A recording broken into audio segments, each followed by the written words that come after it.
반갑습니다. 나무아카데미입니다. 이번 영상에서는 수능 완성, 문학, 실전 모의고사 2회 작품을 공부해 보도록 할게요. 일단 가장 먼저 제시된 현대시 2편, 음지의 꽃, 그리고 겨울바다 공부해 보도록 하겠습니다. 일단 나희덕의 음지의 꽃 먼저 보도록 할게요. 제목 먼저 살펴볼까요?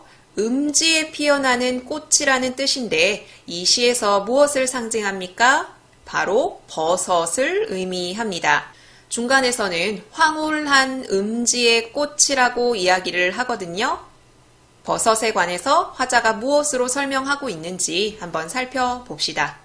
우리는 썩어가는 참나무 때. 우리라는 말을 썼죠. 우리라는 말에는 나가 포함되어 있기 때문에 가의 시적 화자가 겉으로 드러난다는 걸 알 수 있고요.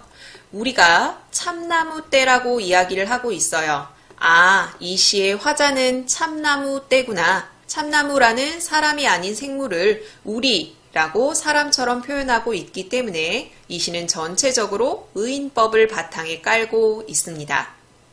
화자가 겉으로 드러나며 이 시의 화자는 참나무 떼입니다. 그런데 참나무 떼가 지금 썩어가고 있어요. 왜 썩어가고 있다고 표현하는지 바로 다음 행에 제시되거든요. 벌목의 슬픔으로 서 있는 이 땅. 벌목은 나무를 뱄다는 뜻이죠. 그러니까 참나무 떼가 썩어가고 있는 이유는 바로 벌목되었기 때문입니다. 참나무 떼는 생명력을 잃은 모습을 보이고 있는 거죠. 왜? 벌목되어 있기 때문에. 이 상황에 대한 화자의 심리가 슬픔이라는 시어를 통해 직접적으로 전달되어 있어요. 그리고 벌목되어서 지금 이 땅에 있는데 이 땅은 바로 다음 행의 폐역의 골짜기라고 설명되고 있어요. 폐역은 마땅히 해야 할 도리에서 어긋난다. 그러니까 뭔가 잘못된 공간에 있다라고 볼 수 있죠. 왜 잘못됐죠? 생명력을 상실한 공간이기 때문입니다. 이 참나무 떼는 폐역의 골짜기에 있는데 서로에게 기댄 채 겨울을 난다라고 말하고 있어요. 벌목당한 참나무끼리 서로 위로해주고 있다는 걸 알 수 있죠. 겨울을 난다. 이 시의 계절적 배경은 겨울이고요. 이 계절적 배경을 통해서 우울한 고통스러운 화자의 처지가 더 부각될 수 있겠죠. 그리고 겨울을 났다가 아니라 난다, 니은다와 같은 현재형 어미를 사용해서 화자의 현재 상황을 생생하게 드러내고 있습니다. 1행에서 4행까지는 화자를 소개했고요. 화자의 상황이 생명력을 잃어가는 고통스러운 상황이다. 이 상황 속에 서로 위로하면서 살고 있다라는 걸 알 수 있죠. 함께 썩어갈수록 바람은 더 높은 곳에서 우리를 흔들고 이 바람 때문에 뒤에 이어지는 잠자던 홀씨들이 날아온 것으로 봐서 이 바람은 긍정적인 의미로 볼 수 있어요. 바람이 생명력을 잃어가는 우리를 그러니까 시적 화자를 흔들고 있거든요. 이윽고 잠자던 홀씨들이 일어나서 우리 몸에 뚫렸던 상처마다 버섯이 피어난다. 바람이 홀씨를 몰고 오고요. 이 버섯 홀씨들이 벌목된 참나무의 상처에 들어가서 버섯을 피우고 있는 거예요. 버섯 키우는 곳 본 적 있으세요? 자, 여기 버섯을 키우는 농가거든요. 여기 참나무 배서 서로 기대어 있는 거 보이시죠? 이 참나무는 생명력을 잃어버린 존재예요. 나무로서 뿌리를 땅에 박고 있는 것이 아니라 벌목되어 있으니까요. 그리고 그 나무에 이렇게 버섯이 자라는 모습입니다. 이 버섯을 보고 참나무는 무슨 생각을 했느냐? 계속 볼게요. 황홀한 음지의 꽃이여 라고 표현하고 있습니다. 음지에서 자라는 꽃, 버섯은 햇볕을 받고 자라는 게 아니죠. 음지의 꽃인데 그 음지의 꽃이 황홀하다라는 역설적인 표현을 쓰고 있어요. 이걸 통해서 버섯의 생명력을 예찬하고 있죠. 우리는 서서히 썩어가지만 너는 소나기처럼 후드득 피어나 그 고통을 순간에 멈추게 하는구나. 참나무는 이미 베어졌기 때문에 죽어가고 있다고 표현하고 있거든요. 그리고 그 순간을 고통스럽다고 말하고 있는데 버섯이 소나기처럼 피어나는 생명력 넘치는 모습을 통해서 참나무가 고통을 멈추고 있다고 이야기를 하고 있어요. 위로를 받고 있는 거죠. 소나기의 원관념은 버섯이죠. 직유법이 사용되었고요. 후드득이라는 음성 상징어를 통해서 버섯이 피어나는 장면을 역동적으로 생동감 있게 보여주고 있어요. 오 버섯이여. 오 영탄적인 표현이죠. 버섯에 대해 예찬적인 태도를 드러내고 있습니다. 산비탈에 구르는 낙엽으로도 골짜기를 떠도는 바람으로도 자기 몸을 덮을 수가 없었거든요. 몸을 덮을 수 없다라는 말은 위로를 받을 수 없다라는 뜻인데 낙엽과 바람도 하지 못했던 일을 뿌리 없는 너의 도끼로 가득 채우는구나. 뿌리 없는 너의 도끼, 버섯을 가리키죠. 그러니까 버섯은 낙엽과 바람이 위로하지 못했던 참나무를 위로해 준다라고 해석할 수 있어요. 그러니까 낙엽, 바람은 버섯과 대조적인 소재라고 할 수 있죠. 이렇게 버섯은 생명력 넘치는 존재로 표현되고 있고요. 생명력을 잃어가는 참나무 떼와 대조적입니다. 대조적인 이미지의 시어를 활용했다는 점에서 뒤에 공부하게 될 겨울바다와의 공통점이 드러나 있어요. 시를 공부할 때 표현법은 가장 기본 중에 기본이니까 제가 굳이 언급하지 않고 지나갔던 돈호법, 대꾸법 이런 것들도 염두에 두시는 게 좋습니다. 음지의 꽃은 가혹한 현실 속에서도 잃지 않는 희망 그리고 생명력을 노래한 시입니다. 자, 그러면 겨울바다 마저 공부해 보도록 할게요. 겨울바다는 김남조 시인의 시죠. 화자는 겨울바다에 있어요. 일행의 제시가 되거든요. 겨울바다에 가 보았지. 아, 화자가 지금 겨울바다라는 공간에 있구나. 여기서 주의하셔야 될 건 1년에 나오는 겨울바다, 8년에 나오는 겨울바다 의미가 다르니까 조심하셔야 돼요. 자, 그럼 1년 볼까요? 미지의 새. 보고 싶던 새들은 죽고 없었네. 미지의 새가 바로 화자가 보고 싶던 새인데 그 새가 죽고 없었습니다. 겨울바다 긍정적인 공간이 아니죠. 소멸의 공간, 허무의 공간, 절망과 허무가 지배하는 공간으로 볼 수 있습니다. 이연, 그대의 생각을 했건만도 매운 해풍에 그 진실마저 눈물져 얼어버리고 1년에서 소멸, 절망, 허무 이런 감정들을 느꼈다고 했죠. 그래서 그대, 사랑하는 사람 생각을 해보기도 했어요. 뭔가 생각을 바꾸기 위해서. 사랑하는 사람 혹은 절대자로 해석할 수도 있거든요. 그런데 마음대로 되지 않아요. 매운 해풍. 촉각적인 심상을 맵다, 미각적인 심상으로 전이해서 표현하고 있어요. 공감각적 표현이죠. 감각의 전이가 드러납니다. 이 매운 해풍 때문에 그 진실마저 눈물져서 얼어버리고 매운 해풍, 눈물져 얼어버렸다. 역시나 부정적인 화자의 상황이 드러납니다. 1년에서도 절망, 2년에서도 더욱 절망이라고 볼 수 있죠. 허무의 불, 물 이랑 위에 불붙어 있었네. 물이 이랑을 이루었다. 이런 모습으로 상상할 수 있는데 이 물 이랑 위에 허무의 불이 붙었다라고 표현하고 있습니다. 물 그리고 불, 대조적인 이미지를 활용하고 있죠. 그럼 도대체 물 위에 불이 붙었다라는 건 어떻게 해석할 수 있느냐? 이 부분은 화자의 내면 심리를 눈에 보이듯이 그렸다라고 생각하시면 쉬울 것 같아요. 내 마음 위에 불이 붙었어요. 내적으로 갈등을 하고 있는 거죠. 불은 허무감, 소멸, 상실과 같은 부정적인 이미지를 상징하고요. 맨 마지막 연의 물의 이미지를 볼 때 물은 이 불과 대조적인 속성을 띠고 있다고 볼 수 있어요. 화자의 마음 상태 지금 복잡합니다. 내적인 갈등을 하고 있어요. 사연, 나를 가르치는 건 언제나 시간, 행을 바꿈으로써 여유 있게 시를 읽도록 하고 있죠. 그리고 말 줄임표를 제시하면서 그 이후에 끄덕이며 겨울바다에 섰었네 라고 말하고 있습니다. 앞에 1, 2, 3년까지 허무와 고민과 상실로 인해 괴로워하다가 자기를 가르친 게 시간이라고 이야기를 해요. 즉, 시간이 어느 정도 흐른 후에 무언가를 깨달았구나 라고 짐작할 수 있는데 그 깨달음의 결과 화자는 끄덕이고 있습니다.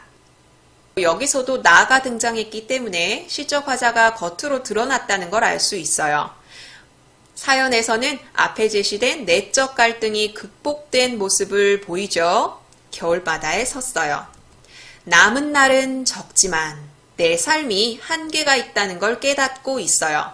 그런데 이것에 대해서 우울해하거나 슬퍼하거나 하지 않아요. 뒤에 유견, 기도를 끝낸 다음 더욱 뜨거운 기도의 문이 열리는 그런 영혼을 갖게 하소서. 앞에서 제시된 갈등 상황, 허무 이런 것을 극복하기 위해 기도를 하고 있어요. 그리고 끊임없이 기도하는 자세를 가지려고 하고 있죠.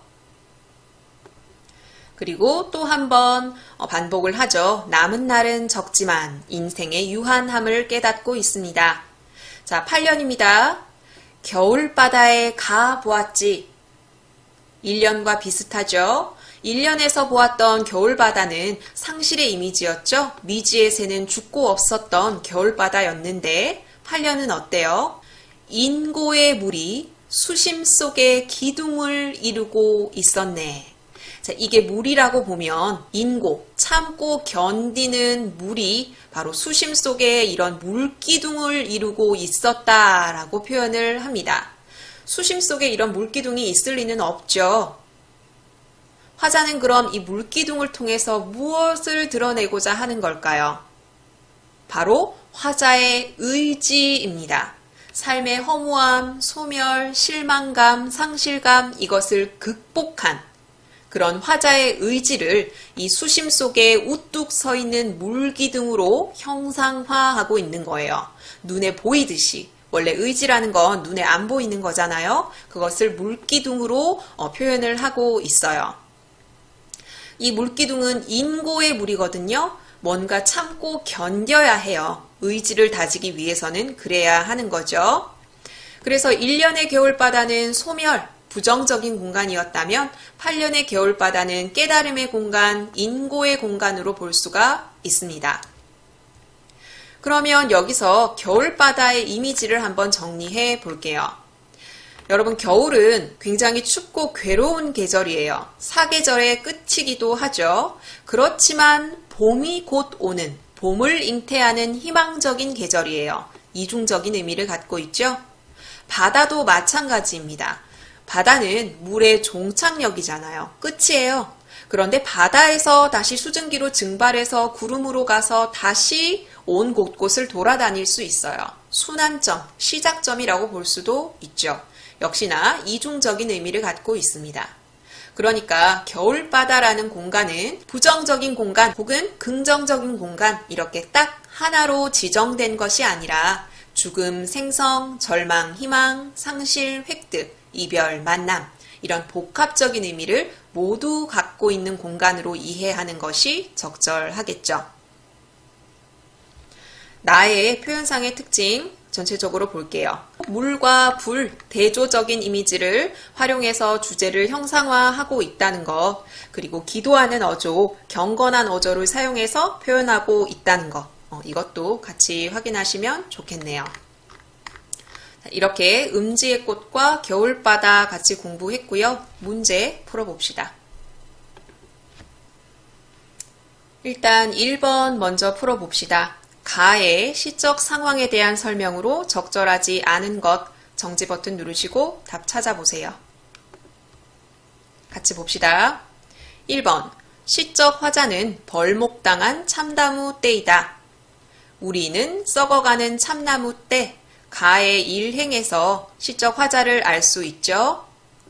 2번. 계절적 배경은 화자가 처한 비극적 상황을 부각한다. 가의 계절적인 배경은 겨울이었죠. 시적 화자는 벌목되어서 생명력을 상실하고 있는 상황이고요. 겨울은 그런 우울한 고통스러운 화자의 상황을 부각할 수 있습니다. 3번.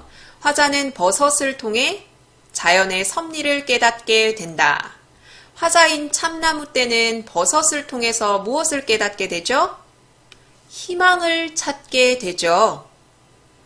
이렇게 참나무는 버섯의 강인한 생명력을 통해서 희망을 갖게 될 뿐 자연의 섭리를 깨닫게 되는 것은 아닙니다. 정답은 3번이에요. 4번. 화자의 고통스러운 상황은 버섯이 피어남으로 인해 반전된다. 여기 바람이 홀씨를 불고 와서 버섯이 피어나는 이 전 상황은 매우 우울했죠. 그런데 버섯이 피어남으로 인해서 위로받고 있어 라고 표현하고 있습니다. 5번. 생명력을 지닌 존재로 인해 생명을 잃어가는 화자의 정서가 변화한다. 생명력을 지닌 존재인 버섯으로 인해서 생명력을 잃어가는 화자인 참나무의 정서가 변화되죠. 좌절, 우울해서 희망을 가지게 됩니다. 그래서 5번도 적절하죠. 1번의 정답은 3번입니다. 다음 문제 풀어볼게요. 자, 5번 풀어보려고 하거든요. 가와 나의 공통점을 묻는 문제입니다. 가장 적절한 거 찾으셔야 해요. 정지 버튼 누르시고 답 찾아보세요. 1번. 대상의 부재에서 느끼는 안타까움이 드러난다. 있어야 할 대상이 없어서 안타까워한다. 나의 일련에 보면은 화자가 보고 싶어 했던 미지의 새가 죽고 없다라는 표현을 통해서 대상이 없는 것에 대한 안타까움, 좌절감이 드러난다고 볼 수 있어요. 그렇지만 가시에서는 대상의 부재로 인한 안타까움은 찾을 수 없죠. 2번. 부정적 상황이나 정서의 극복 과정이 드러난다. 2번이 정답이겠죠. 가는 생명력을 잃어가는 이런 절망적 상황을 버섯을 통해서 극복하고 희망을 얻고 있고요. 나도 마찬가지죠. 절망과 허무감에 빠졌던 이런 화자의 정서가 시간이 지나고 깨달음을 얻으면서 극복되고 있어요. 5번의 정답은 2번입니다. 3번. 청자에게 말을 건네는 듯한 어투를 사용하고 있다. 가에는 너라는 시적 대상이 들어가 있긴 하지만 이 너에게 말을 건네는 어투라고 보기는 힘들고요. 희망이 없던 상황, 버섯이 피어나는 상황, 그것을 통해서 희망을 얻는 상황, 이런 것을 독백적으로 이야기한다고 보는 것이 적절하죠. 나도 마찬가지로 독백체의 어투를 띠고 있습니다. 4번. 계절적 배경을 통해 의지적 태도를 부각하고 있다. 둘 다 계절적인 배경이 드러나거든요. 가의 겨울이라는 배경, 이 배경을 통해서 화자가 처한 부정적 현실을 부각한다고 했지 의지적 태도를 부각하고 있진 않거든요. 나의 겨울은 어떻습니까? 이 겨울은 복합적 의미를 띠고 있다고 말씀드렸죠. 사계절의 끝, 굉장히 괴로운 계절이긴 하지만 곧 봄이 찾아올, 봄을 잉태하는 계절. 이런 의미를 가지고 있을 뿐 이 겨울이란 것을 통해서 의지적 태도를 부각하고 있다고 보기는 힘들어요. 5번. 서리적인 표현을 사용해서 시적 상황을 강조하고 있다. 두 작품 모두 서리적인 표현은 쓰이고 있지 않거든요. 그래서 5번의 답은 2번입니다. 여기까지 음지의 꽃과 겨울바다 해설 영상 마무리할 거고요. 다음 작품 보도록 합시다. 다음 작품은 현대소설입니다. 황석영이 쓴 북망 멀고도 고적한 곳이라는 현대소설이 있고요. 이 현대소설과 같이 이것에 대한 평론을 싣고 있습니다. 복합 지문이기 때문에 이 평론을 바탕으로 현대소설을 이해하는 문제는 필수적으로 출제가 되겠죠. 다른 영상에서도 말씀드렸지만 이렇게 문학 작품과 그것에 관련된 비문학 지문이 같이 나올 때는 이 평론 지문이 힌트가 된다고 생각하시면 돼요. 문제에 딸린 보기가 굉장히 길어진 형태다라고 말씀드리기도 했는데 문학에 이상한 지문이 딸려 나왔어 어려울 거야 라고 생각하지 마시고 문학 작품에 힌트가 있네 라고 생각하시고 보면 좀 더 쉽게 접근하실 수 있을 거예요. 그러면 문학 작품 그리고 이 평론 뭘 먼저 읽어야 될지 당연히 드러나죠. 평론을 읽는 것이 당연히 먼저 되어야겠죠. 이 글의 제목은 틈 메우기와 단절된 시간의 복원입니다. 그러면 이 글 먼저 보도록 하고 그 다음에 북망 멀고도 고적한 곳 현대소설 공부해 보도록 할게요. 제목이 약간 기니까 북망이라고 줄여서 이야기할게요. 첫 번째 문단에서는 북망의 서사적 특징을 이야기하고 있습니다. 황석영의 북망, 멀고도 고적한 곳은 역사적 사건, 개인적 삶, 이 둘의 틈을 다룬 소설이다. 역사를 거대 담론이 주목하는 역사적 사건 중심으로 바라볼 때는 인간의 삶을 온전하게 파악하기는 어렵다. 전체적인 흐름에만 집중하면서 보다 보면 그 흐름 속에서 살고 있는 사람들의 삶을 놓치게 될 가능성이 크죠. 따라서 역사는 개인적 삶이 복원될 때 진정한 의미의 연속성을 회복할 수 있다. 이 소설은 역사적 사건 저변에 잠재해 있는 개인적 삶을 복원하려는 인물들의 행위에 초점을 맞춘다. 이 가글은 역사적 사건, 개인적 삶, 이 말이 계속해서 등장할 거예요. 이 평론을 쓴 사람은 북망이라는 소설이 이런 거대한 역사적 흐름, 이 사이에 있는 개인적인 삶의 이야기를 함으로써 이 거대한 역사적 흐름의 진정한 의미를 알 수 있다라고 얘기를 하는 거예요. 이 흐름을 이해하고 계셔야 뒤에 소설 그리고 이 글 이해하기 쉬워요. 역사적 사건, 이것만 봐서는 진정한 역사의 의미를 파악하기 힘들다. 이 역사적 사건의 저변에 깔려있는 이 자금자그마한 개인적 삶을 들여다봐야 진정한 역사적 의미를 알 수 있다라는 게 이 글의 글쓴이가 하고자 하는 말이고요.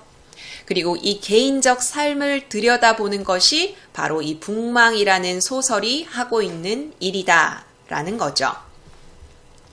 소설에 등장하는 산천에 대한 묘사, 인물들에 대한 언급은 개인의 삶을 주목하지 못하는 현실을 상징적으로 보여준다. 뒤에 소설에 보면 노인과 청년이 산의 모습을 안타까워하는 장면이 있거든요. 그건 전체적인 산의 모습을 볼 뿐이지 개개인의 삶에 집중하고 있는 모습이 아니에요. 그러니까 그 부분은 개인의 삶을 주목하지 못하는 현실을 드러낸 부분이다라는 거죠. 소설 공부할 때 이 부분 나오면 한 번 더 언급할게요. 청년의 등장은 역사를 온전하게 복원하려는 시도로 연계된다. 청년이 등장해서 노인 보고 뭘 도와달라고 하죠? 바로 자기 어머니와 아버지의 합장을 도와달라고 이야기합니다. 그걸 이 글에서는 역사를 온전하게 복원하려는 시도다라고 해석하고 있어요. 왜냐? 뒤에 바로 설명이 나오거든요. 청년과 노인의 만남으로 인해서 역사적 사건에서 배제된 개인의 사연이 소환되기 때문이다. 청년이 노인에게 옴으로 인해서 노인이 청년에게 청년의 부모님의 과거 사연을 하나하나 이야기해주죠. 그런 개인의 사연이 소환됨으로써 역사가 온전하게 복원된다라고 말하고 있는 거예요. 아까 말씀드렸죠? 역사의 거대한 줄기만 가지고는 진정한 역사의 의미를 파악하기 힘들다. 자잘자잘한 개인의 사연이 필요하다. 여기서는 그 개인의 사연이 청년이 등장함으로써 시작된다. 라는 거죠. 노인과 청년의 끊어질 듯 이어지는 침묵과 대화를 통해 힘들게 둘쳐지는 게 뭐냐면 바로 별하별 일이에요. 소설에서는 별하별 일이라고 돼 있는데 별의별 일이죠. 이 별의별 일은 거대한 역사적 흐름이 아니라요. 개인의 사건을 가리켜요. 그런 별하별 일들이 노인과 청년의 대화를 통해 드러나는 거죠. 전쟁, 그리고 개인의 정념을 억누르는 인습, 이것들이 역사를 구성하는 거대 사건들에 해당한다면 별하별 일은 뭐냐면 거대 사건들에 의해 훼손된 개인의 삶을 구성하는 요소, 이게 바로 별하별 일이에요. 개인의 삶이 역사적 사건에서 소외되었다는 점, 이것은 어디에 드러나냐면 전쟁으로 인한 희생의 전모를 그 다음 세대가 온전하게 알지 못한다는 사실로 나타납니다. 소설에 보면 청년 부모가 과거에 무슨 일을 겪었는지 전혀 모른다라고 말하는 부분이 있거든요. 그 부분은 개인의 삶이 역사적 사건에서 소외되었다는 점, 이 점을 말하고 있는 거죠. 따라서 청년과 노인이 시도하는 합장은 개인의 삶을 복원해서 진정한 의미의 역사를 구성하려는 행위이다 라고 볼 수 있겠죠. 이거 앞에서 했던 얘기랑 똑같아요. 청년과 노인이 합장을 하면서 개인의 삶을 하나하나 끄집어내죠. 그리고 이 글의 글쓴이는 이런 개인의 삶이 밖으로 드러나야 진정한 의미의 역사가 이해된다라고 말하고 있어요. 그러니까 당연히 합장은 진정한 의미의 역사를 구성하는 행위겠죠. 노인의 증언을 통해 드러나는 것은 전쟁이 개인의 삶에 미친 영향이다. 소설에 등장하는 몇몇 단서를 통해 짐작할 수 있는 건 청년의 부모에 관한 사연이다. 청년 아버지는 죽은 것으로 보이죠. 자기가 가담한 단체의 활동에 연루되어 이념 대립이 첨예한 전쟁 상황에서 희생된 인물로 보인다. 아마도 청년 아버지는 좌익 운동을 한 것으로 보이거든요. 과수댁이었던 청년 어머니는 이런 아버지와의 관계 때문에 당시의 인습에 의해 고초를 겪게 된 인물로 판단된다. 살고 있는 곳을 떠나서 떠돌아다니다가 죽음 이후에야 돌아온 거거든요. 이 모든 것, 청년 아버지의 죽음, 청년 어머니의 고초, 이것은 모두 전쟁이 개인의 삶에 미친 영향이라고 할 수 있죠. 청년 아버지의 희생은 전쟁을 야기한 이념의 대립을 환기한다. 청년 아버지의 개인사는 전쟁이라는 크나큰 역사적 사건에 의해 누락되어서 그 아들인 청년에게조차 전해지지 않고 있습니다. 따라서 노인과 청년의 행위, 합장하려는 행위의 사이에 일어났던 대화, 이런 것은 누락된 개인사를 복원하는 행위라고 볼 수 있습니다. 그런데 노인과 청년은 남들의 시선을 피해서 합장을 하려고 하거든요. 이걸 통해 알 수 있는 건 개인의 희생을 야기한 비극의 원인, 바로 이념의 대립이 여전히 현실 상황에까지 작용하고 있구나라는 걸 드러냅니다. 그럼에도 불구하고 노인과 청년의 행위는 역사가 세대 간의 기억을 통해 이어질 수 있는 가능성을 열어놓는다. 노인은 청년 아버지의 삶을 청년에게 전하고서 자기 소임을 다한 것으로 간주한다. 이걸 어떤 모습에서 끌어내냐면 자기 죽음 이후의 모습을 담담하게 이야기하고 있거든요. 노인이 내가 봐놓은 땅자리, 묘자리가 있는데 나도 거기 묻히려고 한다 라고 매우 담담하게 이야기해요. 이걸 통해서 노인은 청년 아버지의 삶, 이전의 삶을 청년에게 전한 것, 이것으로 자기 소임을 다했다고 생각하는구나 라고 생각할 수 있죠. 청년의 꿈속에서 고적한 이미지로 나타나는 산천, 그리고 이에 대비되어 나타나는 말, 이것들은 이미지가 대비되거든요. 산천은 굉장히 정적이고 말은 동적이에요. 자, 이것은 역사적 사건, 개인의 삶의 연관성을 상징적으로 형상화한다.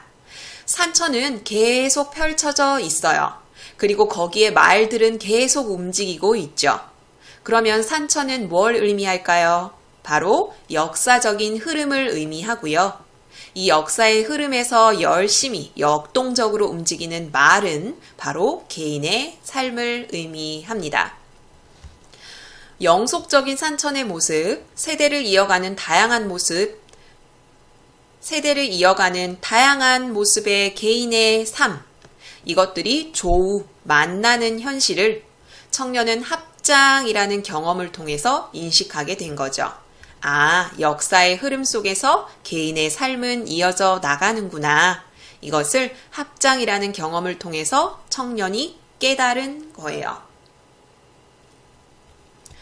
가의 평론에서는 역사적 사건 그리고 개인적 삶, 이 틈을 메우는 것에 초점을 둬서 북망이라는 소설을 해석하고 있습니다.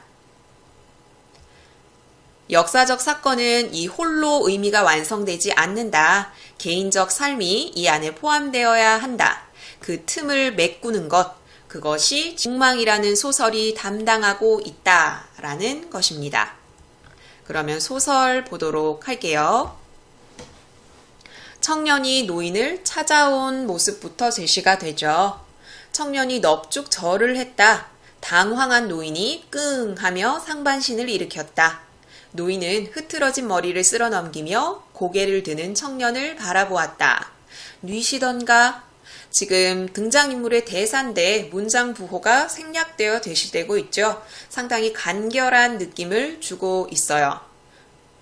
그리고 이 글은 전체적으로 서술자의 개입이 매우 제한되고요. 서술자는 노인과 청년의 대화 그리고 행동을 있는 그대로 보여주고 있어요. 이것을 보여주기 방법, 간접적 제시라고도 이야기하죠. 이 부분 보고 나서 그런 보여주기의 효과 한번 보도록 할게요. 청년이 자기를 소개하는데 저는 감나무집, 이 말줄임표, 굉장히 망설이고 있다는 걸 알 수 있죠. 하면서 그가 사이를 떼는데 노인이 심하게 기침하기 시작했다. 감나무집이라는 청년의 말을 듣고 청년이 누군지 알아챈 거예요. 아랫배에서 덩어리가 끌어올라 온몸을 훑고 터져 나오는 듯한 기침 속에서 노인이 중얼거립니다. 알겠네. 어디서 본 듯 하더니만 청년이 누구인지 알겠다고 이야기를 하죠. 노인이 요강을 끌어다가 가래를 쏟아냈다. 노인의 건강이 별로 좋지 않은 모습이 드러나죠. 노인은 잠깐 진정하려는지 눈을 감고 벽에 기대어 발작이 지나가기를 기다렸다. 여기 이 대괄호 표시 보이시죠? 비단 이 부분만에 국한되는 건 아닌데 이글 전체의 특성이라고 생각하시면 돼요.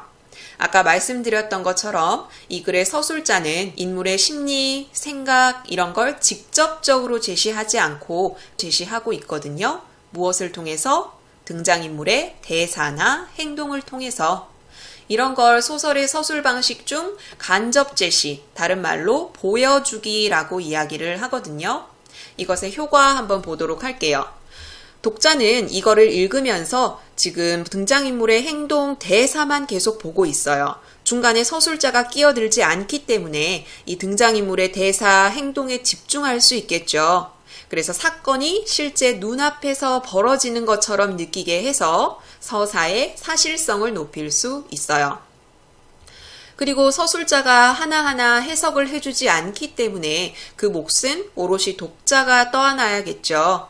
그래서 독자들이 사건의 의미 혹은 등장인물의 생각, 의도 이런 것들을 능동적으로 해석하도록 유도할 수 있습니다.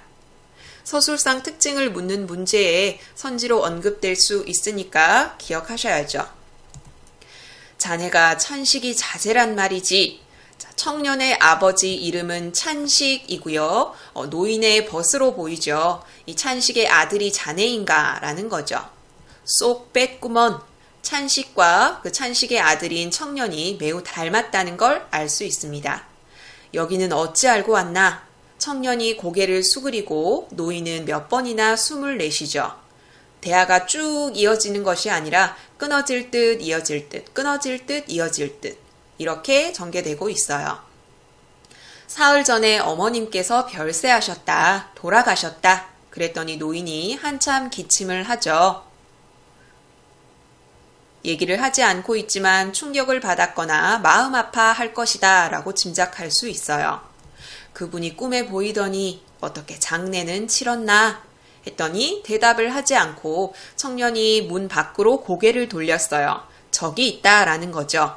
유고를 모시고 왔다라는 걸 드러내고 있습니다. 모셔왔습니다. 안으로 모시게나 그 뼈가루를 가지고 오라는 거죠. 청년이 라면 상자에 담긴 어머니의 유고를 윗목에 놨어요. 지켜보던 노인이 말했죠. 답답하다. 노인이 어머니의 죽음을 가슴 아파한다는 것을 알 수 있습니다. 노인의 눈이 그늘 속에서 반짝였다. 그는 일어나서 옷을 입었다. 걸음걸이가 불안정해 보였다. 건강이 안 좋아서일 수도 있고 어머니의 죽음에 혹은 어머니의 죽음으로 인해서 과거를 떠올림으로 인해 심리 상태가 불안정해서일 수도 있죠. 이렇게 독자가 나름대로 해석해야 할 거리가 많아져요. 노인은 눈을 감고 단정히 앉아서 한참이나 생각에 잠겨 있다. 눈을 감은 채로 노인이 말했다. 임종 때 무슨 말씀 없으시던가. 청년 어머니의 유언을 묻습니다.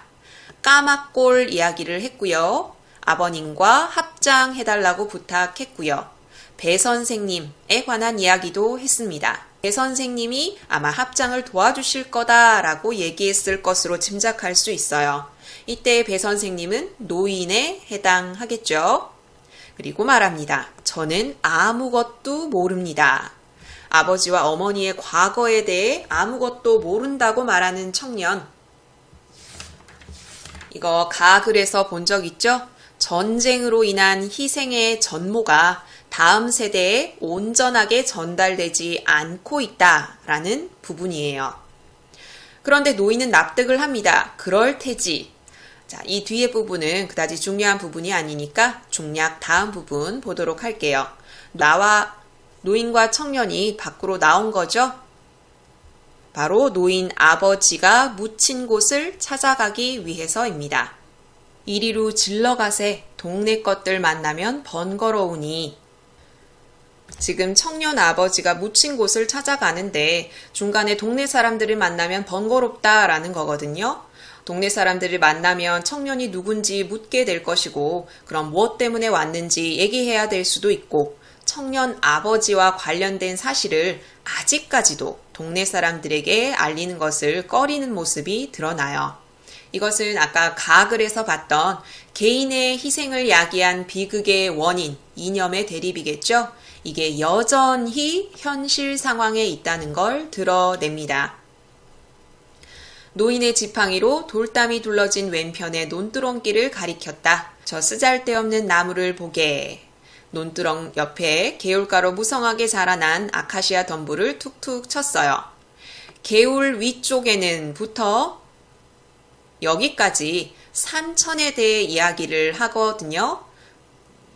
이 부분 가글에서 얘기한 부분이니까 주의 깊게 보세요.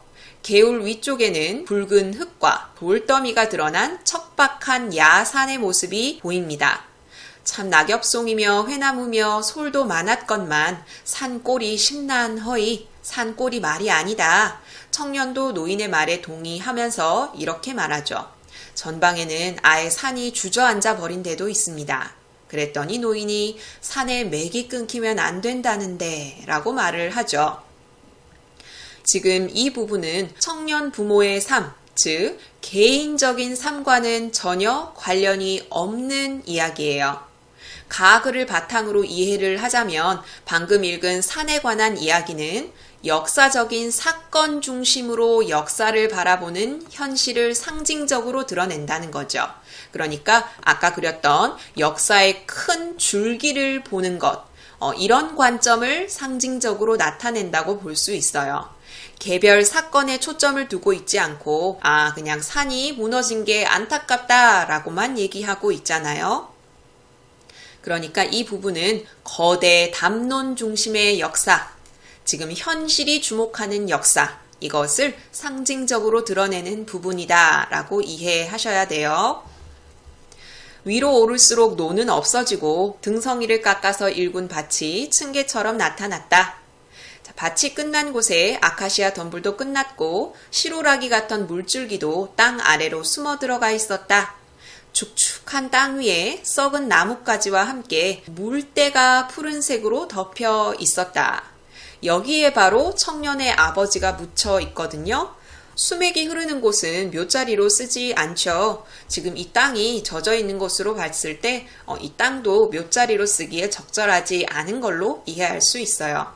노인이 좀 민망한지 이렇게 이야기하죠. 내 몸이 이러니 어디 돌볼 수가 있겠나. 묘자리를 돌보지 못했다. 노인이 주변을 둘러보며 말했다. 자, 아버지의 묘자리가 어떻냐면 밭고랑 위에 바싹 붙어서 땅이 겨우 알아볼 만큼 불쑥 올라온 부분이 있고 거기에 때를 입혔던 흔적이 보였다. 여기가 청년 아버지의 무덤이라는 걸 알 수 있죠. 풀이 흉하게 돋아났는데 들꽃이 섞여 있어요. 멀뚱히 서 있는 청년에게 노인이 말합니다. 뭘 해? 인사 올리지. 하고 붉어진 눈으로 과거 경험을 떠올리고 그리고 그 자식이 찾아와서 인사하는 상황에 노인이 뭉클해진 것 같죠. 노인이 어색한 형상으로 삼배를 올리고 그들은 풀이에 나란히 앉습니다. 자, 여기서부터 개인적 삶의 이야기가 시작됩니다. 아까 가글에서 얘기한 틈이 메워지는 장면이에요. 그렇잖아도 영 소식이 없으면 내가 이장을 할 참이었네. 묘를 옮길 생각이었죠. 요 너머 맞춤한 자리가 있어서 여긴 물이 나서 못 쓰겠어. 묘자리로 여긴 적절하지 않다. 그런 것 같습니다. 나도 거기쯤 자리 잡을라네 라고 이야기를 해요. 이거 가글에서 얘기한 부분이죠. 노인은 청년 아버지의 삶을 지금 이야기를 할 건데 이렇게 이야기를 전해주는 것만으로 자기의 소임을 다한 것으로 간주한다. 어디를 보고? 바로 여기. 죽음 이후의 모습을 담담하게 토로하는 이 부분을 보고 그렇게 얘기했죠. 자네 모친이 먼저 가시다니 자네가 장성하고 여기 찾을 동안에 온갖 사연이 많았을 것일세. 세상에 별아별 일이 많이 일어나니까 요즘은 왜 이렇게 생각이 뒤숭숭한지 모르겠군. 이라고 이야기를 해요. 별아별 일은 바로 인간의 개인사에 관한 일, 진정한 역사의 의미를 찾기 위해 필요한 일, 그게 바로 별아별 일입니다. 청년이 이야기를 해요. 천상 묘를 파야겠군요. 반나절이면 이장까지 끝나겠구나. 처음엔 내 혼자 밤에 묻었으니까. 밤에요? 그렇지. 밤에 잔에 붙인 시신을 내가 아무래도 몰래 수습해다 묻었지. 나중에 입관시키느라고 고생했네만. 자, 청년 아버지의 시신을 밤에 묻어야 했고 그것도 몰래 묻어야 했다는 것을 통해서 뭔가 급하게 남의 눈을 피해서 청년 아버지의 시신을 묻었다는 걸 알 수 있죠. 일단 묻어놓고 나중에 다시 파서 입관을 시켰다는 걸 알 수 있습니다. 청년이 이야기하죠. 저기가 감나무집입니까? 노인이 고개를 끄덕이죠. 자네 모친의 시가였다. 두 분의 고향이 아니네요. 내 고향도 아닐세. 지금 아버지가 묻혀있는 저기는 부모님의 고향도 아니고 노인의 고향도 아니라는 걸 알 수 있죠. 내가 그렇게 말렸건만 그 친구, 청년 아버지죠? 잘못 어울렸네. 뜻은 어땠는지 모르지만 청년 아버지가 좌익 운동을 하다가 죽었을 것으로 짐작할 수 있어요. 청년은 땅과 구별할 수 없는 비스듬한 묘를 물끄러미 바라보았다. 노인이 말했죠. 그 녀석이 은근한 정분이 난 걸 나도 몰랐지. 청년 아버지와 어머니의 사랑을 의미하죠. 어머님이 여기를 떠나시던 얘기는 들었습니다. 여길 떠났다는 얘기 정도는 어머니가 해준 것 같죠. 노인이 자세히 이야기를 해줍니다. 새벽이던가 그이 청년의 어머니는 머리를 감추느라고 수건을 깊숙이 쓰고 있었어. 자네 부친이 그 꼴을 당하고 이틀 만일 게야. 시댁이 대단한 사람들이었으니까. 청년의 어머니가 청년의 아버지가 벌인 일 때문에 고초를 겪었음을 알 수 있어요. 머리를 감추고 몰래 도망했거든요. 죽은 자는 언제나 젊고 살아당한 고초가 더하지. 죽은 자 아버지죠. 죽은 자보다도 살아남아 있는 자들의 고초가 더 심하다라고 노인이 이야기를 하고 있어요. 좌익운동을 했다는 이유로 빨갱이라고 찍히죠. 빨갱이라는 단어 자체도 어감이 좋지 않은데 어머니는 그런 좌익운동을 하던 아버지와 가까운 사이였기 때문에 좌익운동에 가담하지 않았음에도 불구하고 손가락질을 받는 거죠. 이 공간에서 더 이상 살기가 힘든 거예요. 쫓기듯이 여길 떠난 거죠. 청년이 훌훌 털어버리는 것 같게 재빨리 말했다. 내려가시죠. 그러지 하고 내려갑니다. 지금 공간의 이동이 계속 보이고 있죠. 처음에 노인의 집에서 길을 지나서 청년 아버지의 묘에 왔고요. 지금 다시 길에서 노인의 집으로 돌아갑니다. 공간의 이동에 따라서 인물의 과거 행적이 드러나고 있고요. 그걸 통해서 역사와 개인적 삶의 틈이 메워진다고 가글에서는 설명하고 있어요. 예전엔 이 밭터가 그 집 뽕밭이었네. 그 녀석 청년의 아버지죠. 다쳐가지고 숨어 있었잖나. 총든 자들이 와서 잡아냈지. 이걸 통해서 전쟁 상황에서 이념의 대립으로 인해 청년 아버지가 돌아가셨구나 라는 걸 짐작할 수 있는 거예요. 그런데 노인은 청년 아버지와는 좀 다른 삶을 살았어요. 나는 이것저것 다 피해 살아온 사람일세. 우리 모두 그렇게 살아왔으니까. 그때 대부분의 사람들이 자기 목숨을 온전히 보전하기 위해서 소극적으로 살아왔다라고 말하고 있어요. 완전히 어두워진 후에 신장로에 나섰어요. 개 짖는 소리도 아이들을 찾는 고함 소리도 들립니다. 그 무렵에 여긴 쑥밭이 되었네. 전쟁으로 인해서 피해를 당한 모습이 드러나죠. 나도 잃은 게 많지. 까막골도 저쪽 모랫말로 이사를 해버렸으니 남의 동네가 돼버린 셈이야. 그리고 노인의 집으로 들어와서 저녁상을 드리고요. 노인은 노인의 아내가 말리는데도 술을 청하고 잠이 듭니다. 청년은 오락가락 시오리끼린 읍내에 나가서 한지와 송판을 사왔어요. 합장을 하기 위한 준비이죠. 요새 이장을 할 때는 전문가들을 불려서 땅을 파고 정식으로 막 고사도 지내고 하는데 지금 이들은 노인과 청년 둘이서 간소하게 이장, 합장을 하려고 하고 있어요. 청년은 노인 옆에 나란히 누워 이리저리 뒤척였다. 언제 깼는지 노인이 중얼거렸다. 물소리를 듣노라면 잠이 오지. 하고 나니 정말 도란도란 흘러내려가는 시냇물 소리가 고즈넉하게 들려옵니다. 저수지의 숨은 밑을 새어나와 다리 아래로 지나가는 물이었다.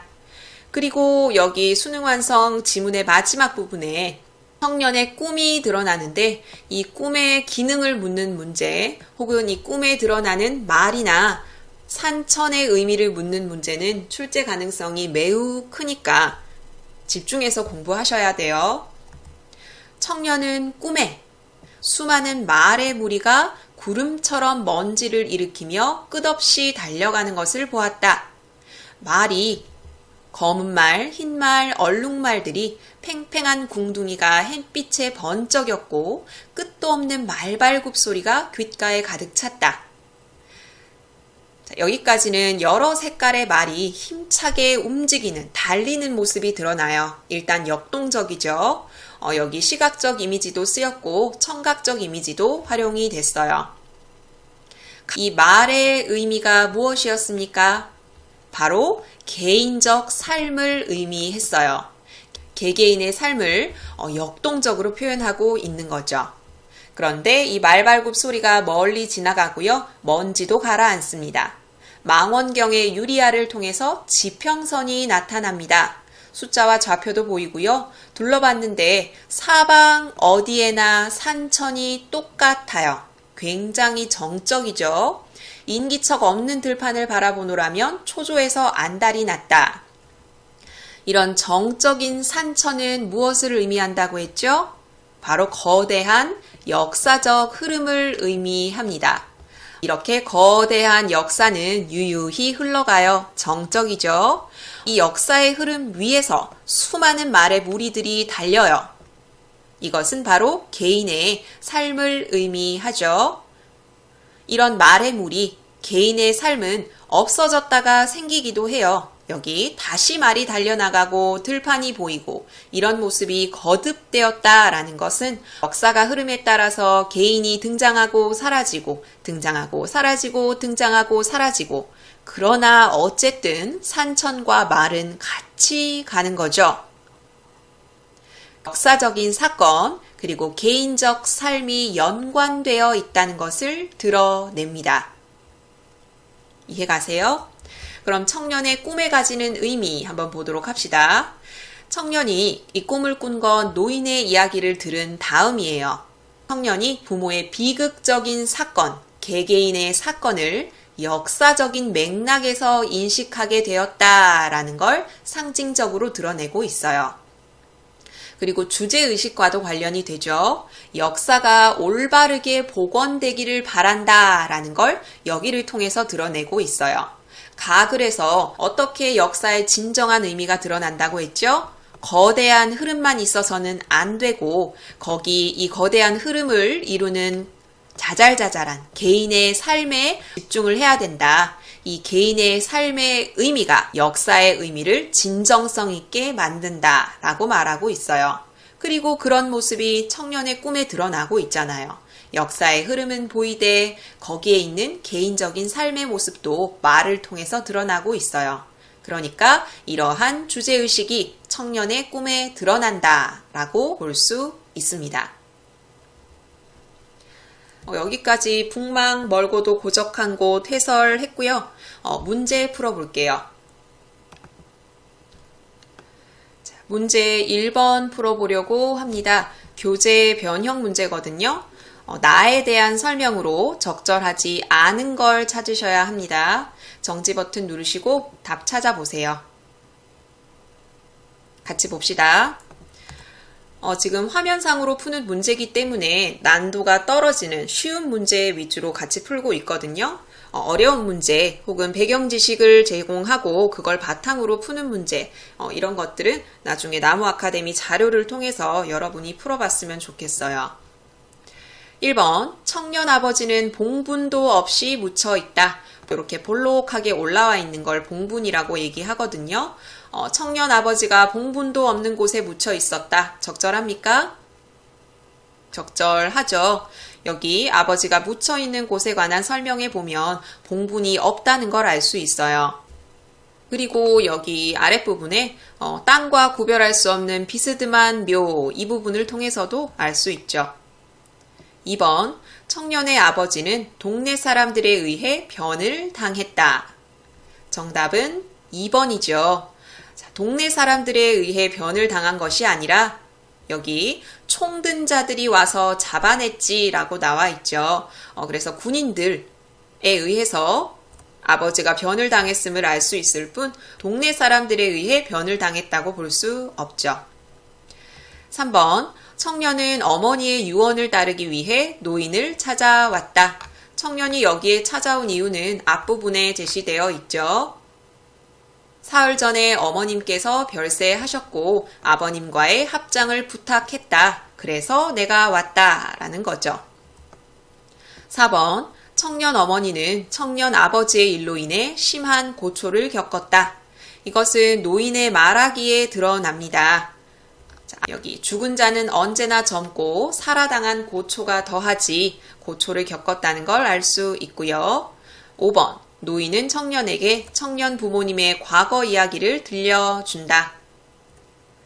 청년 아버지가 묻힌 곳으로 가는 장면 그리고 내려와서까지 계속 이야기를 들려주는 역할을 담당하고 있죠. 그래서 1번의 정답은 2번입니다. 여기까지 북망 멀고도 고적한 곳 현대소설 공부했고요. 다음 작품 살펴봅시다. 다음 작품은 고전소설 화산중봉기입니다. 주인공인 김선옥이 시련을 겪은 후에 나중에 입신양명하고 부귀영화를 누린다. 이런 틀을 가지고 있는 소설인데 수능완성에 실린 부분은 김선옥보다는 김선옥의 아내인 이 씨의 특징을 잘 알 수 있는 부분이 지문에 실려 있어요. 그러면 화산중봉기의 전체적인 특징을 먼저 살펴본 후에 지문 공부해 보도록 합시다. 화산중봉기는 고전소설이고요. 전체적인 구조로 볼 때 영웅소설의 성격을 띠고 있고 분쟁이 일어나서 판결을 하는 형태를 띠고 있기 때문에 송사소설, 그리고 진짜와 가짜를 가리는 이런 싸움이 일어나기 때문에 진가쟁주형 소설로도 볼 수 있습니다. 시점은 전지적 작가 시점이고요. 주제는 부인의 지조와 절개를 통해서 남편의 진위를 확인하는 이런 내용을 담고 있습니다. 줄거리 보도록 할게요.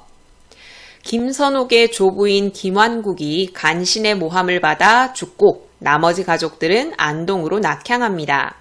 고향에 내려와서 절에서 공부를 하던 선옥은 부인인 이 씨를 너무나 사랑했거든요. 그래서 절에서 공부하다가 부인이 너무 보고 싶어서 집으로 몰래 찾아가요. 그런데 부인 이 씨의 침소 창에서 남자 그림자가 보이거든요. 이렇게 갓을 쓰고 의관을 정제하고 있는 남자의 그림자를 봐요. 그리고 이걸 보고 부인이 남자와 내통한다 라고 오해를 해서 집을 나가게 됩니다. 사실 이게 이 모든 갈등의 원인이라고 볼 수 있거든요. 선옥을 찾아주는 사람에게 집안 재산의 반을 주겠다고 김선옥의 아버지인 김처사가 이야기하고요. 이 말을 듣고 선옥의 팔촌인 형옥이 가짜 선옥을 데리고 와서 진짜 행세를 하게 합니다. 집안 사람 중에 선옥의 아내인 이 씨만이 이 가짜 선옥이 자기 남편이 아니라고 주장하고요. 이 씨를 제외한 다른 가족들은 모두 이 가짜 선옥을 진짜라고 믿고 있어요. 그래서 오히려 선옥의 아내가 정신병에 걸렸다, 남편을 모시려 하지 않는다 라고 말하면서 선옥의 아내를 친정으로 쫓아냅니다. 그리고 친정에서도 이 씨에게 자결을 강요하거든요. 이런 사실을 들은 임금은 진어사를 보내서 사건을 해결하라고 시키고요. 진어사는 여러 탐문 끝에 3년 동안 진짜 선옥을 찾아다니거든요. 결국 진짜 선옥을 찾아내서 사건을 해결합니다. 이후 선옥은 과거에 급제하고 정남 도원수로 전장에 출전해서 일본의 대승을 거둡니다. 출세를 하게 되죠. 그리고 자신의 조부를 모함한 간신들의 죄를 벌하고 부귀영화를 누리게 됩니다. 능력이 뛰어난 주인공이 시련을 만났다가 능력을 펼치고 대업을 달성한다는 점에서 영웅소설의 구조를 띠고 있고요. 수능완성에서는 여기 이 부분 선옥의 아내가 가짜 선옥이 자기 남편이 아니라고 주장하고 그것을 밝히는 과정, 그것이 지문에 실려 있습니다. 그러면 우리 지문 공부해 봅시다. 앞부분의 줄거리 먼저 볼게요. 선옥이 부인 이 씨를 오해하여 집을 나가자. 왜 오해했는지는 앞에서 살펴봤죠. 부인의 침소 창에 비친 남자 그림자를 보고 오해를 한 거예요. 집을 나가니까 김선옥의 아버지가 내 아들을 찾아오면은 집안 재산의 절반을 주겠다라고 이야기를 하죠. 그래서 재산을 차지하기 위해 팔촌 형옥이 가짜 선옥을 데리고 옵니다. 글의 내용을 볼 때 진짜 선옥과 거의 똑같이 생겼다는 걸 알 수 있거든요. 그런데 선옥의 부인 이 씨만이 가짜 선옥이 자기 남편이 아니라는 점을 알아채고 다른 사람들은 눈치채지 못합니다. 이렇게 해서 송사가 벌어지게 되거든요. 그러니까 이 송사를 벌여서 진짜 선옥을 찾을 수 있었던 이유는 바로 이 씨 덕분이라는 거예요. 만약에 이 씨도 가짜 선옥이 진짜 자기 남편인 줄 알았다면은 아마 영영 진짜 남편, 진짜 선옥을 찾지 못했을 거예요. 송사가 벌어진 이유 정리하시고 임금은 진어사에게 사건을 해결하려고 명하고 진어사는 진짜 선옥을 찾아내요. 그리고 집으로 데려옵니다. 이 뒤의 상황에서 어사는 이미 이 씨의 말이 진짜라는 것, 즉, 지금 진짜라고 나타난 선옥은 가짜라는 걸 다 알고 있는 상황이에요. 그러면서 짐짓 모른 척을 하고 있는 거죠. 지문 첫 부분은 이 씨가 어사에게 말하는 그 말하기부터 시작됩니다. 부부가 비록 이성지친 이오나 또한 오륜의 한 가지이라. 부부는 두 개의 다른 가문의 결합이다. 그래도 그렇게 다른 가문이 만난 부부라도 오륜의 한 가지이다. 중요한 사람의 도리 중에 하나이다. 이래서 공자가 이렇게 얘기했다. 옛 성현의 말을 들어서 자기의 주장을 강조하고 있어요. 군자지도가 조단호 부부라 라고 이야기를 했는데 이 공자의 말은 군자의 도가 부부관계에서부터 시작된다 라고 하는 뜻이죠. 부부지도가 또한 중대할지라 부부관계의 중요성을 말하고 있어요. 부부의 정은 부자의 정을 따르지 못하겠거니와 그 외양의 현저한 면목이야 길 가는 사람이라도 알아볼 것인데 일단 여기까지 부자의 정이 그래 부부의 정보다는 더 진하다. 그래도 하고 이 뒷부분을 이해하시면 돼요. 그 겉모습이 뚜렷하게 보이는데 이건 길 가는 사람도 알겠다. 삼종지도를 지키는 여자가 어찌 그 장부를 모르리까? 삼종지도는 유교적 관념이죠. 여자가 지켜야 할 세 가지 도리거든요. 옆에 읽어보시고 이런 여자의 도리를 지키고 있는 내가 어떻게 남편을 못 알아보겠느냐? 자기는 가짜 선옥이 가짜라는 걸 안다. 확실한 사실이다. 라고 이야기하는 거죠. 저놈이 분명 부군이 아니나 내 남편이 아니에요. 그런데 지금 시부모와 친척이 모두 가부라 하니 내 남편이라 하니 나만 억울하다. 미망이는 고독단신이라 아무리 바른 대로 하오나 깨닫지 못할 뿐이 아니라 지금 나 혼자예요. 내 편이 아무도 없어요. 그래서 내가 아무리 바르게 이야기하고자 하나 그러니까 가짜 선옥이 진짜가 아니라고 말을 아무리 하는데 사람들은 깨닫지 못할 뿐이 아니라 사람들은 깨닫지 못하는 걸 넘어서 미망인을 신병이라 하고 시가에 내쳤나이다. 미망인 본인을 가리키죠. 나를 신병이라 한다. 정신병이 났다고 이야기를 해요. 그리고 시가에서 내쫓았나니 라고 말하고 있습니다. 미망인의 깊은 마음은 하늘이 세상을 굽어보시니 다른 간사한 실상은 발명치 못하겠사오며 나의 깊은 마음은 하늘이 알 것이다. 그러니까 그 이외의 일은 내가 말하지 않겠다. 이제 죽기를 두렵거든 마음을 고치라 하시니 어사가 이 앞에 이렇게 얘기했거든요. 너 지금 저 가짜 선옥이 진짜가 아니라고 말하고 있는데 다른 사람들은 다 맞다고 하지 않느냐. 죽기가 두렵지 않거든 네 마음을 고쳐라 라고 이야기를 했어요. 그런데 나는 알지 못하겠나이다. 대인은 지금 이 이야기를 듣고 있는 어사를 가리키거든요. 자, 어사, 당신이 조정에서 명망이 어떠하신 줄 모르겠다. 당신이 조정에서의 명망이 어떠하며 오늘 당신이 맡은 임무의 위엄이 도대체 어떠하길래 살기를 탐해서 의로움을 잇는 사람이 되라고 이야기를 하느냐. 이런 이야기를 함으로써 시골의 어리석은 백성, 나 자신이죠. 나를 가르치려 하느냐. 너는 잘못됐다라는 거죠. 그리고 조심하셔야 될 것은 어사는 지금 이런 모든 으름장, 이 씨에게 하는 협박, 이것을 거짓으로 하고 있는 거예요. 옛 말씀에 하였으되 만승지구는 빼앗기 쉬우나 필부의 뜻은 빼앗지 못한다 하였으니 이 씨는 지금 필부 평범한 사람에 해당하죠. 내 뜻을 꺾을 수 없다 라고 이야기하고 있는 거예요. 그래 이제 왕명으로 죽인다 하시면 달게 받겠다. 유교적 가치관이 드러나죠. 왕의 임무를 띠고 어사가 파견되었으니까 어사가 내리는 명령은 왕의 명령이죠. 죽으라 하시면 죽겠다는 거죠. 다만 억울한 게 있어요.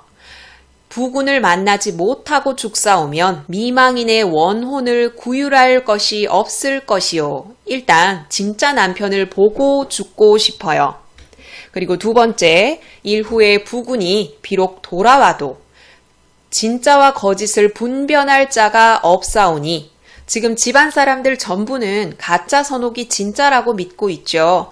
그러니까 나중에 혹시 자기 남편이 돌아오더라도 그 남편이 진짜라고 주장해줄 사람이 없어요. 그렇게 되면 내 남편의 신세가 거지의 신세가 될 거예요. 그러니까 죽을 때 죽더라도 거짓을 밝혀달라라고 말하고 있습니다. 꽤 길게 이 씨가 이야기를 했죠. 이렇게 등장인물이 길게 얘기해서 무언가를 설득하는 이야기에서는 인물의 이야기 방식, 말하기 방식을 묻는 문제가 자주 출제됩니다. 어사가 크게 노하여, 지금부터 하는 이야기는 이 씨를 나무라는 이야기인데 계속해서 말하고 있지만 어사는 일부러 이러는 거예요. 지금 어사가 진짜 김선옥을 데리고 있다는 건 알고 계시죠? 김선옥으로 하여금 네 부인이 이렇다라는 걸 보여주려고 하는 걸 수도 있어요. 사건의 진실을 파헤치고자 하는 거죠. 내 일개 요망한 여자가 심성이 교활하고 간사해서 아래로 김씨 문중의 천륜을 의혹해 하고, 김선옥의 문중이죠. 김선옥의 문중에 천륜, 아버지와 아들의 관계를 의혹해 하고, 위로는 천청을 경동케 하였다. 임금의 귀를 움직이게 하였다. 임금도 이 사실을 알고 있죠. 그리고 조정과 영읍을 분란케 하였다. 한마디로 임금, 그리고 조정, 고을, 모든 사람들이 지금 가짜 김선옥의 진위에 관해서 알고 있다는 것, 소문이 났다는 걸 알 수 있습니다. 자, 이런 죄가 있는데 이 죄를 처벌하려면 너는 벌써 머리가 댕강 잘렸을 것이다. 벌써 거리에 머리를 달아 여러 백성을 징계할 것이로되, 그런데 네 머리를 자르지 않은 이유는 바로 임금의 은혜다.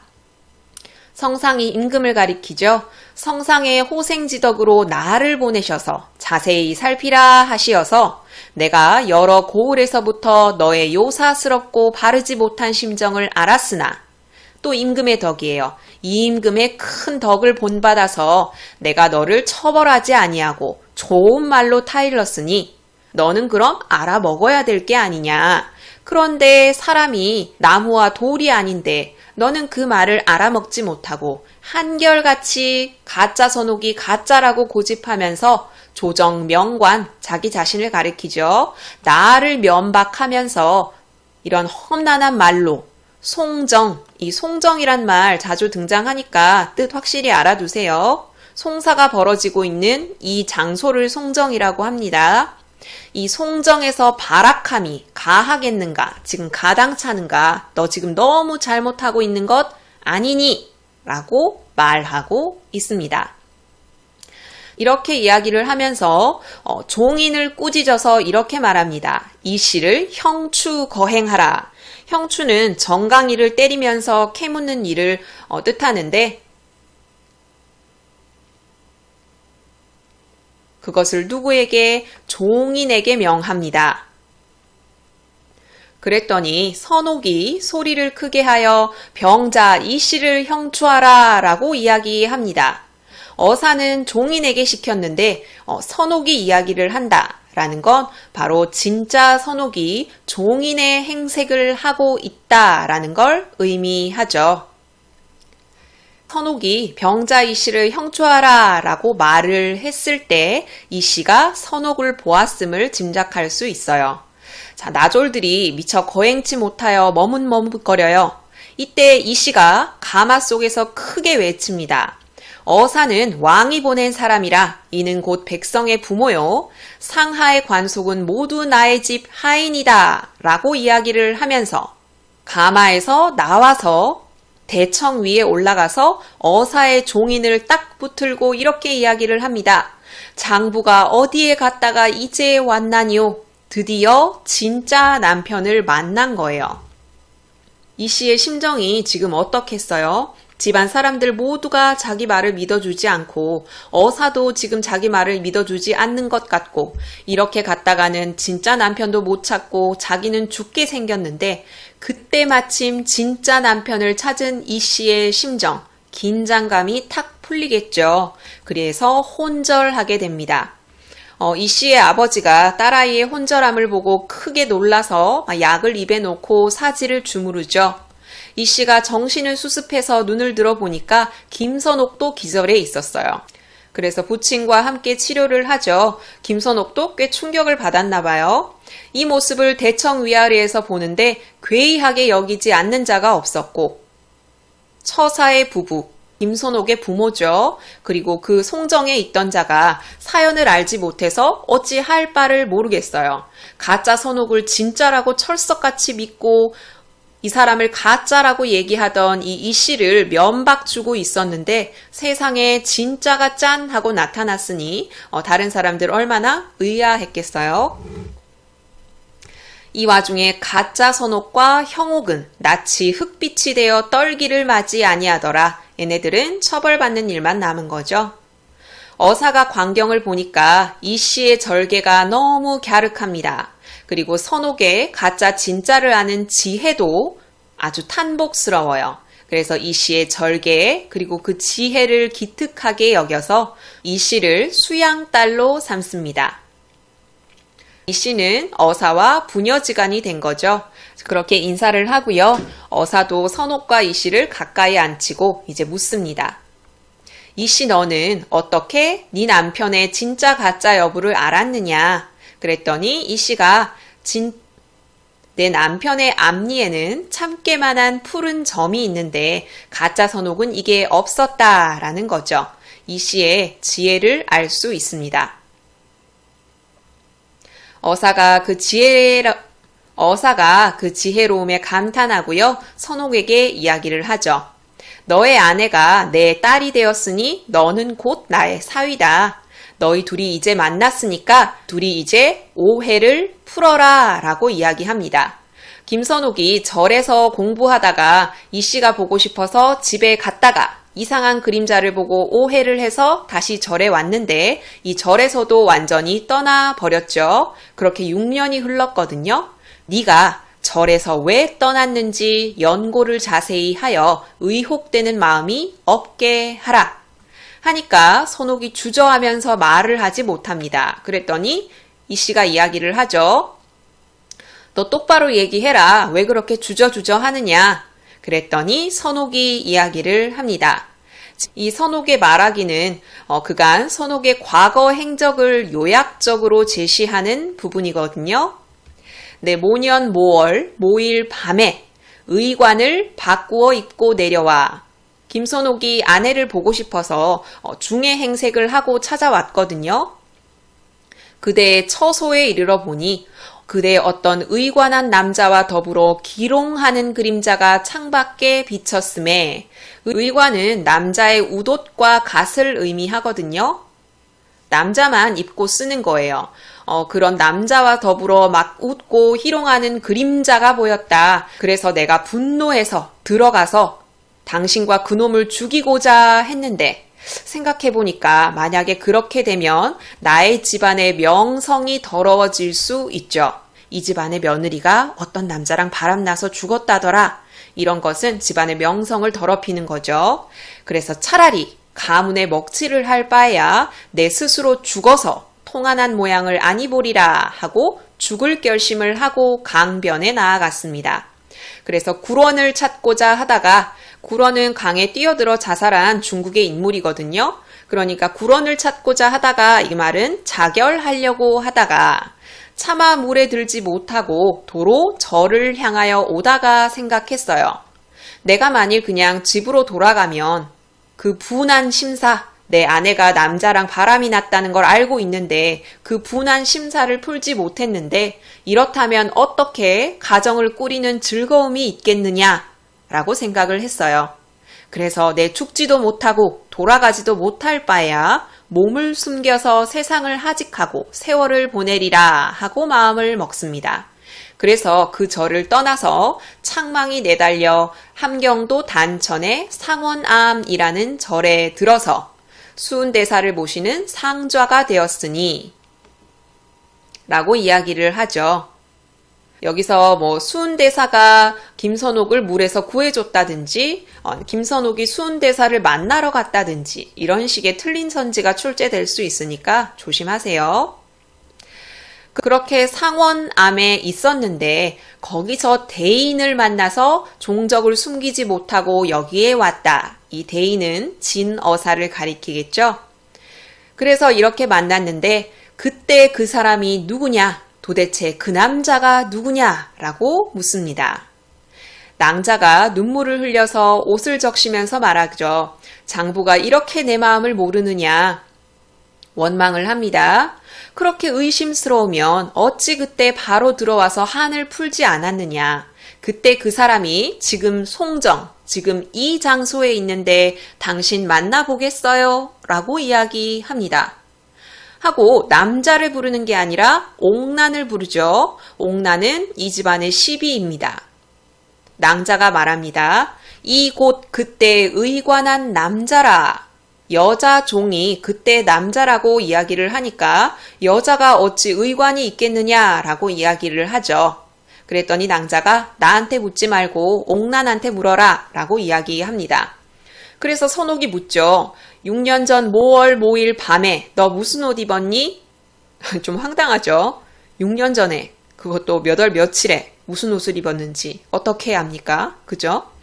그래서 옥난이 그래도 빨리 생각했네요. 반나절이나 생각하더니 한나절은 낮 시간의 반 혹은 낮 시간 전체를 가리키거든요. 대충 낮이 4시간으로 본다면 반나절은 1시간, 2시간 정도로 생각할 수 있어요. 생각한 결과가 이래요. 소비, 스스로를 가리키죠. 그때 아이적이라 6년이나 지난 일이니까요. 낭자가 공자의 도복을 지으심에 이 씨가 남편의 옷을 짓고 있었어요.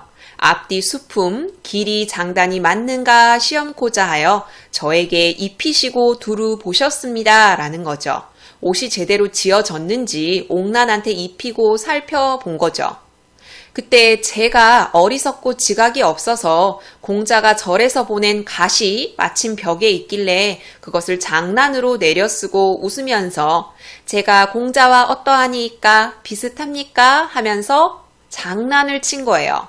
그러니까 낭자가 웃으시고 이런 웃음을 보고 김선옥은 자기 아내가 남자와 희롱하고 있다고 여긴 거죠. 꾸짖어서 바삐 벗으라고 하기에 즉시 벗어서 도로 걸었다. 이 밖에는 내가 의관을 입은 일이 없다. 라고 이야기를 합니다. 드디어 오해가 풀렸죠. 옥난의 말에 의해서요. 선옥이 듣기를 다하고 자기가 지혜 없음 그리고 깨끗한 이 씨를 의혹했다. 그리고 이 씨가 중간에 집안에서 쫓겨났던 일, 그 모든 일을 생각하니까 후회 막급이다. 라고 여기서 마무리가 됩니다. 그리고 그 뒤에 사건이 완전히 마무리되거든요. 여기까지 화산중봉기 지문 공부해봤고요. 문제 풀어봅시다. 기본적인 문제 먼저 풀어볼까요? 7번 풀어보려고 합니다. 윗글을 읽고 떠올린 장면으로 적절하지 않은 것은 내용 확인 문제죠. 정지 버튼 누르시고 답 찾아보세요. 같이 봅시다. 1번. 이 씨가 가마에서 끌려나와 형추를 받으며 괴로워하는 장면. 형추라는 말 여기 나오죠. 어사가 이 씨를 형추에 거행하라 라고 이야기를 하는데 이 말을 듣고 선옥이 형추하라 라고 외치고 그 말을 들은 이 씨가 가마 속에서 스스로 떨치고 나와서 남편 어디 갔었소? 라고 이야기하며 기절하죠. 그러니까 형추를 진짜로 받은 게 아니에요. 정답은 1번입니다. 2번. 이 씨가 어사 앞에서 할 말을 하며 바삐 죽여달라고 말하는 장면. 이건 이 씨의 말하기 보면 되겠죠? 이렇게 이야기하고 죽기를 재촉하였다. 적절하죠? 3번. 어사가 이 씨의 절개가 높고 지혜 있음을 알고 수양딸로 삼는 장면. 이건 뒷부분을 보면 알 수 있죠. 이 씨의 절개도 갸륵하고 그리고 지혜에 탄복했다. 그래서 수양딸을 정하였다.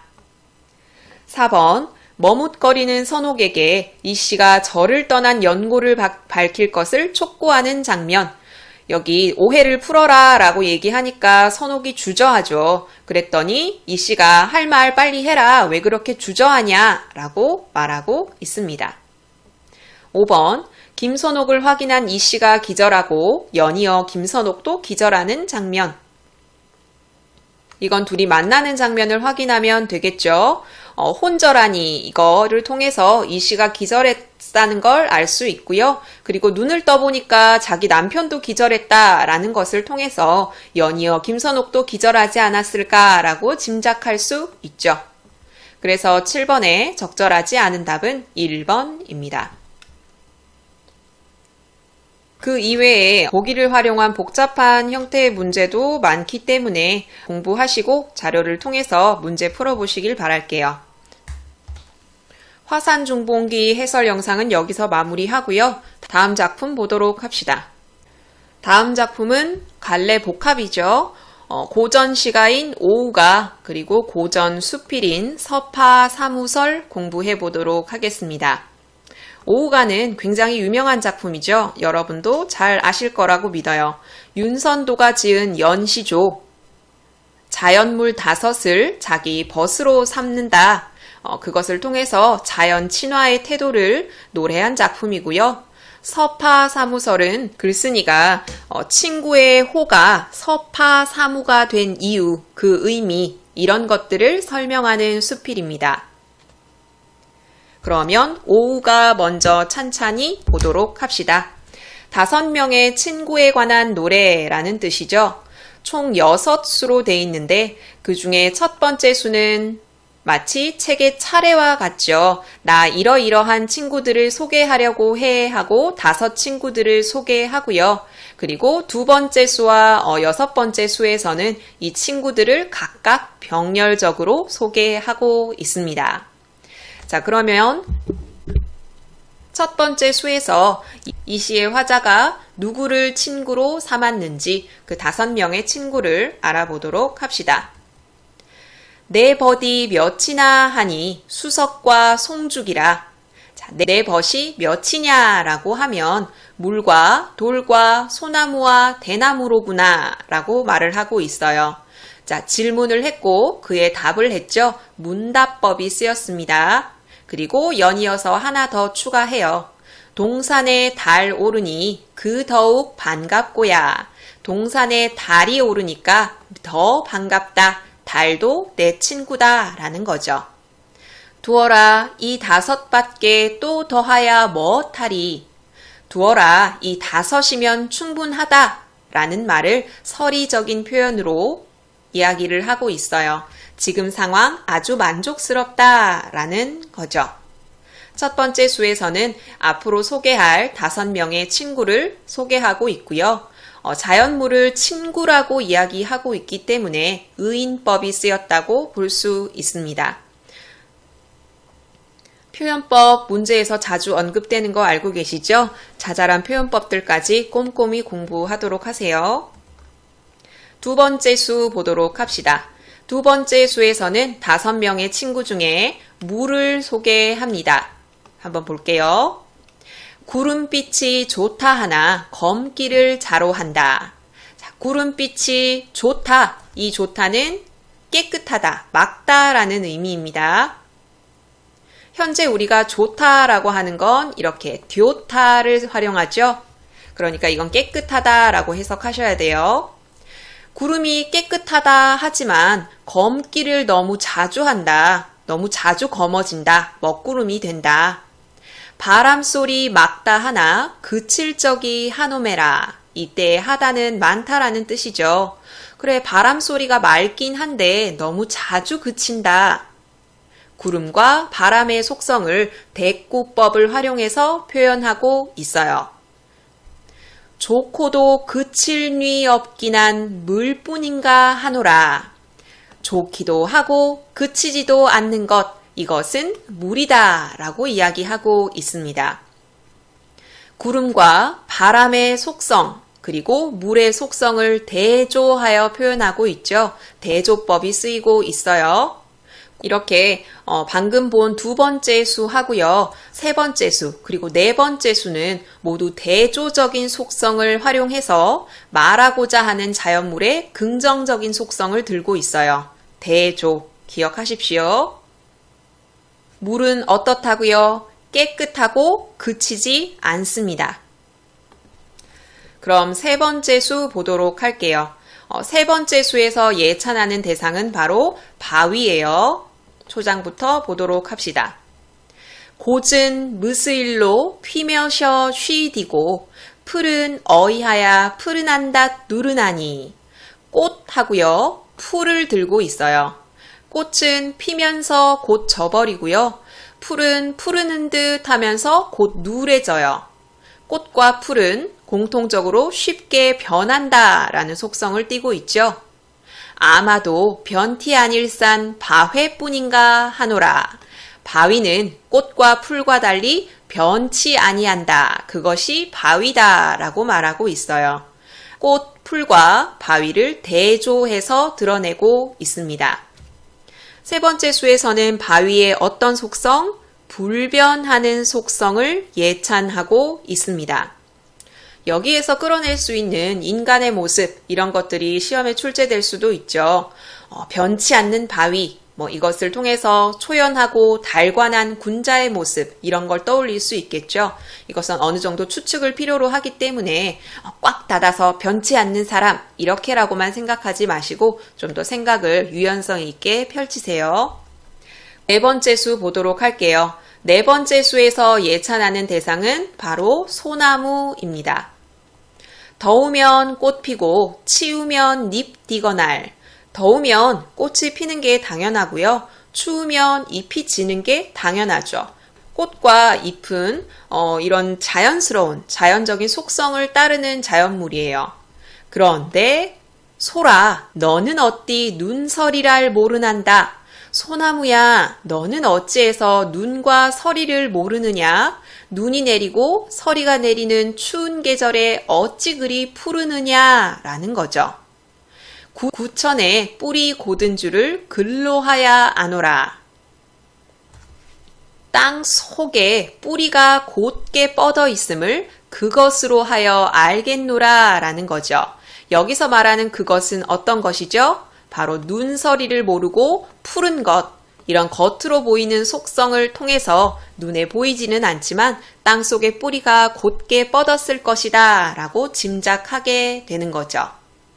눈과 서리를 모른다는 점에서 유교적인 관념을 이끌어내자면 선비의 지조 그리고 절개라고 할 수 있죠. 초장에서는 대꾸법이 쓰였고요. 중장에서는 서리법을 활용해서 소나무를 예찬하고 있죠. 그러면 다섯 번째 수 보도록 합시다. 다섯 번째 수에서는 대놓고 이야기를 하지 않는데 대나무를 예찬하고 있습니다.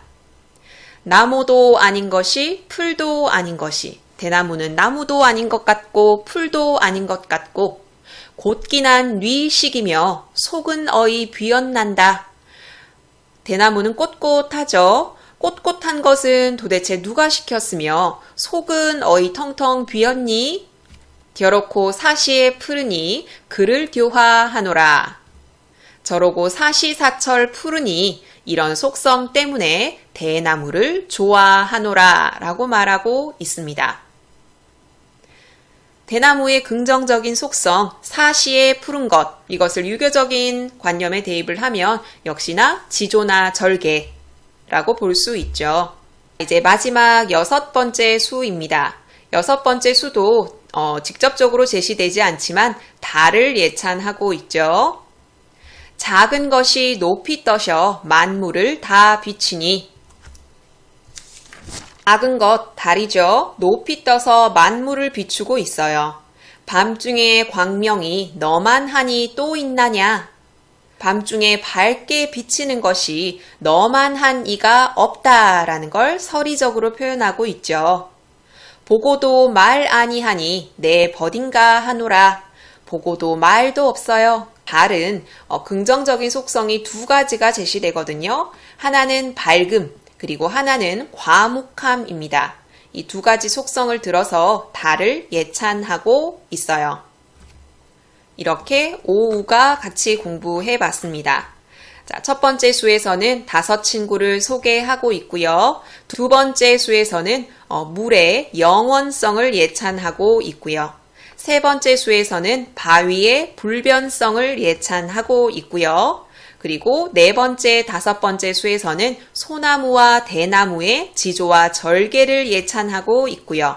그리고 여섯 번째 수에서는 달의 밝음과 과묵함을 예찬하고 있습니다.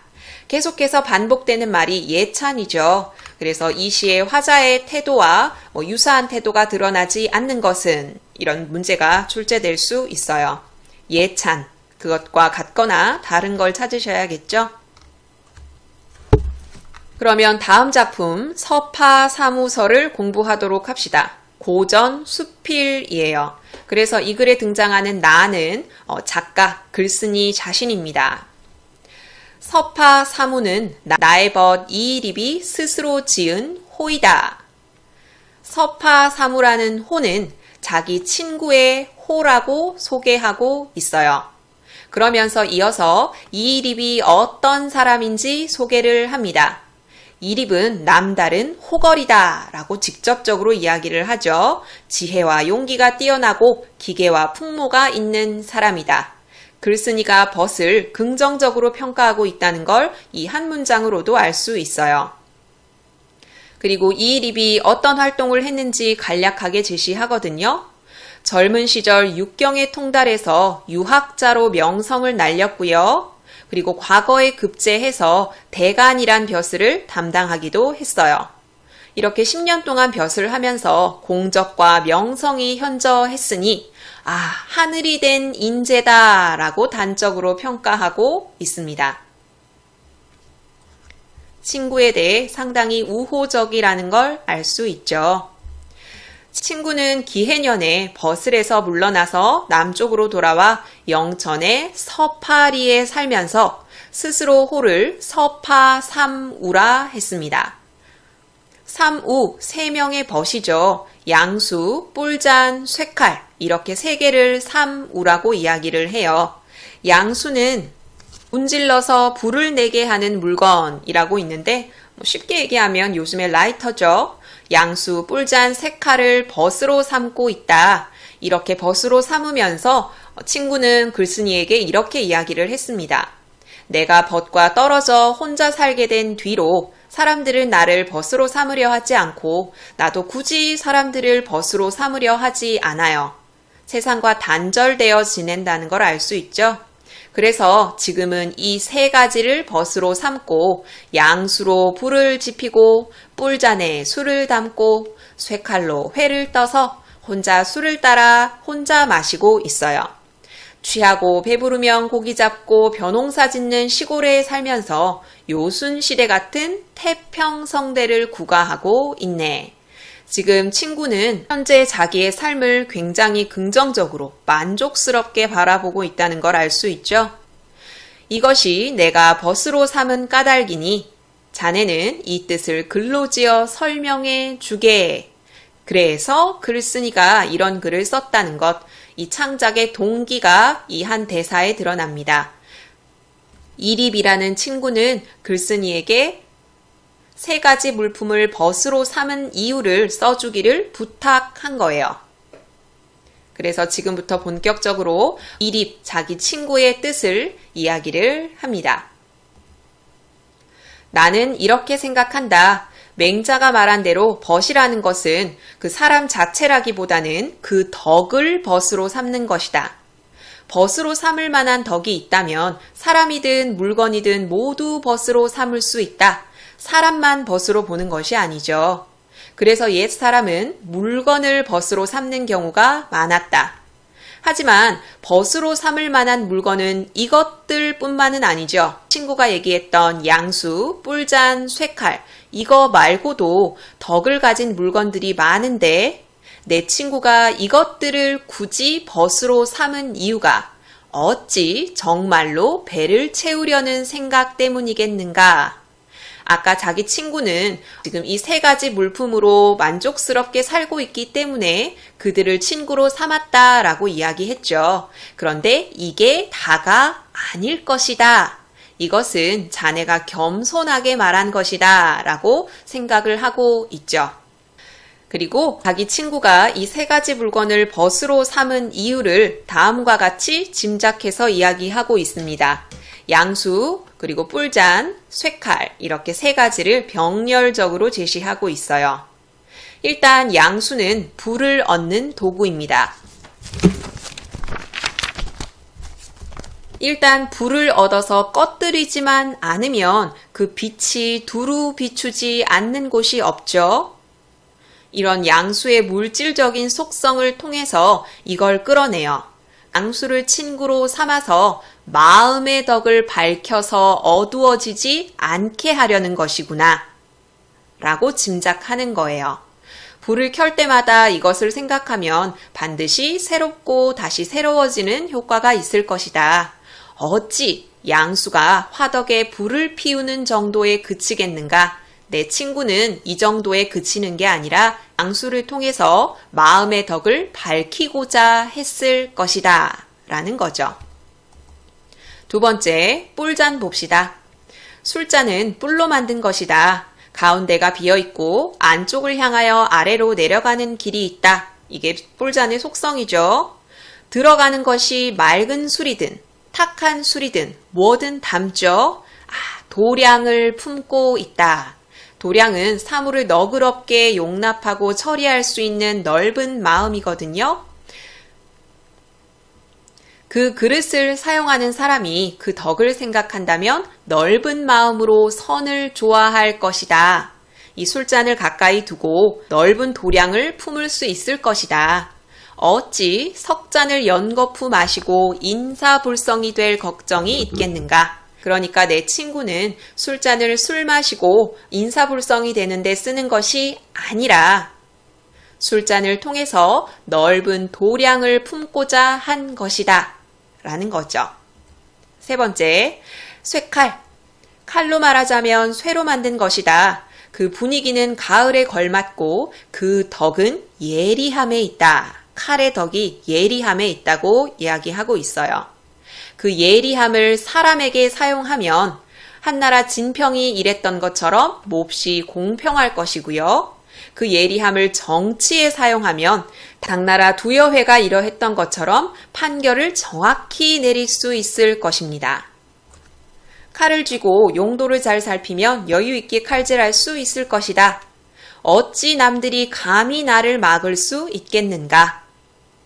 그러니까 내 친구는 쇠칼로 회만 뜨고자 한 것이 아니라 예리하고 공평한 속성을 담고자 했을 것이다 라는 거죠. 각 사물에 덕이 있다고 표현하고 있으니까 일단 의인화했다고 볼 수 있고요. 각 문단의 마지막 문장에 모두 서리적인 표현을 활용해서 대상을 예찬하고 있어요. 앞에 살펴봤던 오우가와 공통점이라고 할 수 있겠죠. 이렇게 본다면 안으로 자신을 수양하는 방법, 밖으로 백성을 다스리는 도리가 이 세 가지 물건에 갖추어져 있다. 공자가 말한 유익한 벗, 맹자가 말한 시대를 거슬러 올라가 찾은 벗, 유익한 벗이죠. 좋은 친구. 이것은 이를 가리킨 말이 분명하다. 이러한 사람이 내 친구죠. 이러한 벗, 세 가지 물건이죠. 이걸 얻었으니 벗을 고르는 방법을 안다고 하겠다. 그가 벗에게 취한 장점이 어찌 사소한 것이라 하겠는가. 앞에서 친구가 말한 것처럼 배부르게 먹고 사는 것에 효용성이 있어서 벗으로 삼은 것만은 아닐 거다. 훗날 임금의 부름을 받아 대신의 자리에 오르면 관원들을 등용하고 내쫓아 온 세상을 아름답게 다스려서 위로는 임금의 교화를 돕고 아래로는 역사에 이름을 남길 것이다. 내 친구가 나중에 조정에 나가면 이렇게 뛰어난 능력을 발휘할 거야 라고 말하는 거죠. 아, 대장부가 이 세상에 태어나 때를 만나고 못 만나는 것은 하늘이 정한 운명이다. 지금 자기 친구가 여기에 박혀서 조정에 나가서 능력을 펼치지 못하는 걸 안타까워하고 있죠. 비록 지금 그렇긴 하지만 지금 성스럽고 밝은 임금이 위에 계셔서 군자의 도가 나날이 새로워지고 있으니 어진이들이 함께 나아가야 할 때다. 내 친구가 능력을 발휘할 수 있는 상황이다. 내 어찌 기뻐하지 않을 수 있겠는가. 괄목상대할 날을 기다리겠다. 즉 내 친구의 학식이나 재주가 확 늘어나서 내가 눈을 비비고 친구를 볼 날을 기대하겠다. 세상의 미래에 대한 기대감이 드러나 있죠. 여기까지 서파 3호까지 살펴봤고요. 그럼 두 작품의 문제 한번 풀어볼게요. 1번 한번 풀어볼게요. 가의 화자와 나의 글쓴이의 공통점으로 가장 적절한 것. 가는 오우가고요. 나는 서파 3호설입니다. 정지 버튼 누르시고 답 찾아보세요. 같이 봅시다. 1번. 대상에 대한 예찬적인 태도를 보이고 있다. 정답이 바로 나와버렸네요. 1번의 정답은 1번입니다. 가의 시적 대상은 5벗이죠. 이 5벗에 대해 예찬적인 태도를 보이고 있고요. 나의 대상은 자기 친구 이립이라고 볼 수도 있고 삼우라고 볼 수도 있는데 두 대상에 모두 예찬적인 태도를 보이고 있죠. 2번. 현재의 모습을 통해 과거의 상황을 부각하고 있다. 이것은 가와 나 모두에 해당되지 않는 설명이죠. 3번. 일상적인 소재를 통해 삶에 대한 성찰을 드러내고 있다. 가에 제시된 5가지 벗은 자연물일 뿐이지 일상적인 소재라고 보기엔 적절하지 않고요. 그리고 자기의 삶에 대해 성찰하고 있지도 않아요. 내 친구가 사무로 삼은 이 3가지 사무를 일상적인 소재로 볼 수 있죠. 그렇지만 역시나 삶에 대한 성찰을 드러내고 있지 않습니다. 4번. 구도적인 태도를 통해 대상의 의미를 새롭게 발견하고 있다. 구도적이라는 건 진리 혹은 깨달음 이런 것들을 얻고자 하는 자세거든요. 그런데 진리나 깨달음을 얻고자 하는 건 이 가나 모두 드러나지 않죠. 5번. 자연의 변화를 제시하여 미래 상황에 대한 기대감을 드러내고 있다. 가는 자연물을 바탕으로 이야기를 하고 있을 뿐 자연의 변화를 제시하고 있지도 않고 미래 상황에 대한 기대감도 드러나지 않거든요. 나는 미래 상황에 대한 기대감을 드러낸 건 맞아요. 자기 친구가 미래의 능력을 펼칠 걸 기대하고 있죠. 그런데 그걸 자연의 변화를 통해 제시하고 있지 않습니다. 그래서 1번의 정답은 1번입니다. 여기까지 수능 완성 실전 모의고사 2회에 제시된 문학작품 다 공부해봤어요. 2회 해설 영상은 여기서 마무리할게요. 이 모든 자료는 나무 아카데미 홈페이지에서 이용하실 수 있습니다. 구독 버튼 누르시면 나무 아카데미를 통해서 더 많은 자료 제공받으실 수 있습니다.